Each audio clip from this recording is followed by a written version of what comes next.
දන්නවද වාර්තා ඕමයකට දැන් උරුමකාරයෙක් දන්නවද? දන්නේ නැහැ. මම කියන්නේ ශ්‍රී ලංකාවේ වැඩිම එක්දින ලකුණු සංඛ්‍යාවක ඉනිමකදී තරඟ 3ක මේ සීරීස් එක වැඩිම ලකුණු ලබාගෙන මොකද හිතෙන්නේ? අතරම ගොඩක් සතුටුයි මං ගැන. ඉතින් මං හිතනවා මගේ මානසික ප්‍රතිඵලයක් කියලා. ඉතින් මට උදව් කරපු හැමෝටම ස්තුතිවන්ත වෙනවා.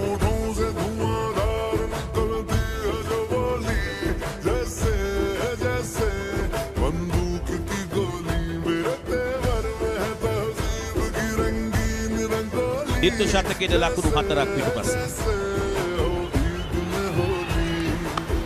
බඳුව ස්ථානගත කළා.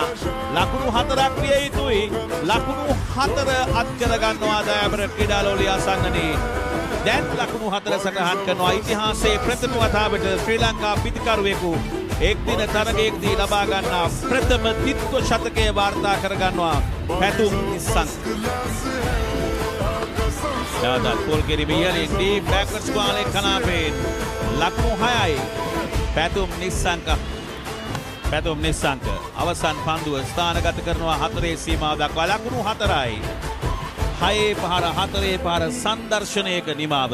ශ්‍රී ලංකා ඉනිමේ පන්දුවර 50 අවසන් පන්දුවටත් ලකුණු 4ක් Patum Nissanka 381යි කඩලු 3යි විශිෂ්ට ඉනිමක් අනර්ග විශිෂ්ට ඉනිමක්